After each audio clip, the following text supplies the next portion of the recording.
is a young person, right? And I know there's older people also loving TikTok. Why? Because there's 170 million people. So we're joined by Brilyn Hollyhand.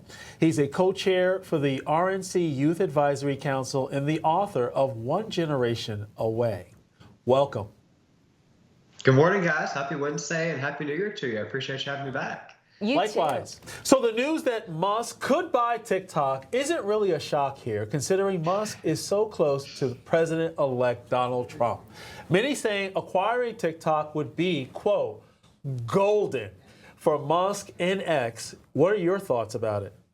Yeah, I've said from the beginning that I don't think TikTok's going to get banned, even when this legislation was going on very early in the Trump administration, obviously carried over and was enforced in the Biden administration. I just didn't think it was going to happen at the end of the day. This is too big of a win for America to buy this and make it an American-owned company. Listen, next week when the clock strikes noon on January 20th, there's a new sheriff in town, and the CCP's been put on notice. They understand that public enemy number 1 and 2 of the Chinese Communist Party is Donald Trump and Marco Rubio. They're going to be tough on China for no longer America be trampled on. But we also want to make sure that there's freedom of speech. And as you mentioned, there's 170 million Americans that are on this platform that are making sure that they're getting their message out there, getting their voice out there. President Trump's going to defend that. And he's doing that by making sure that an American company buys this app. That's why he's trying to prevent the ban by a few days to give some time for us to work out the negotiation of this deal. And it would be pretty cool if we could have TikTok be American-owned and keep it here in the country. Wouldn't that be great for our economy? It'd be an awesome win.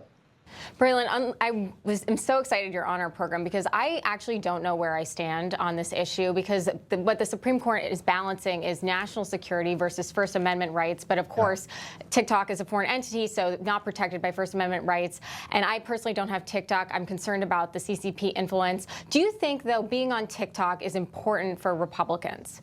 Yeah, it absolutely is. So I was the one that led the charge with President Trump's campaign to get the president on the platform. I met with him 4 separate times throughout the course of the campaign, face to face, before rallies, after rallies, in meetings, and very clearly just laid out the plan. Mr. President, you cannot win Gen Z without going where Gen Z is, and that's online, that's social media, that's TikTok. The president listened to the message, joined TikTok, and had the fastest growing account in the platform's history. We did it safely, we did it securely. It was on a separate phone. It wasn't like Donald Trump was using the same phone that he can use with nuclear codes to post TikToks. But the guy was actually doing this in a way that won over voters in a unique way, in a strategic way, in a creative way, and it paid off.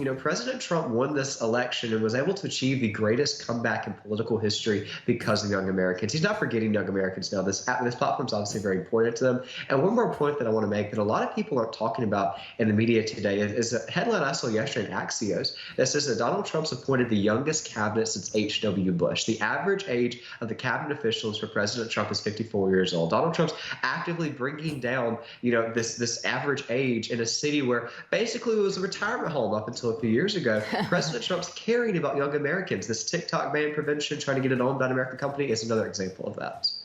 Here's the thing, though. I am all for free speech, as I believe we all are, but we have to be consistent. Yeah. And what I mean by that, we have to have free markets. Just not hand it over to Musk. We need to have a competitive bidding process. We'll have to leave it there.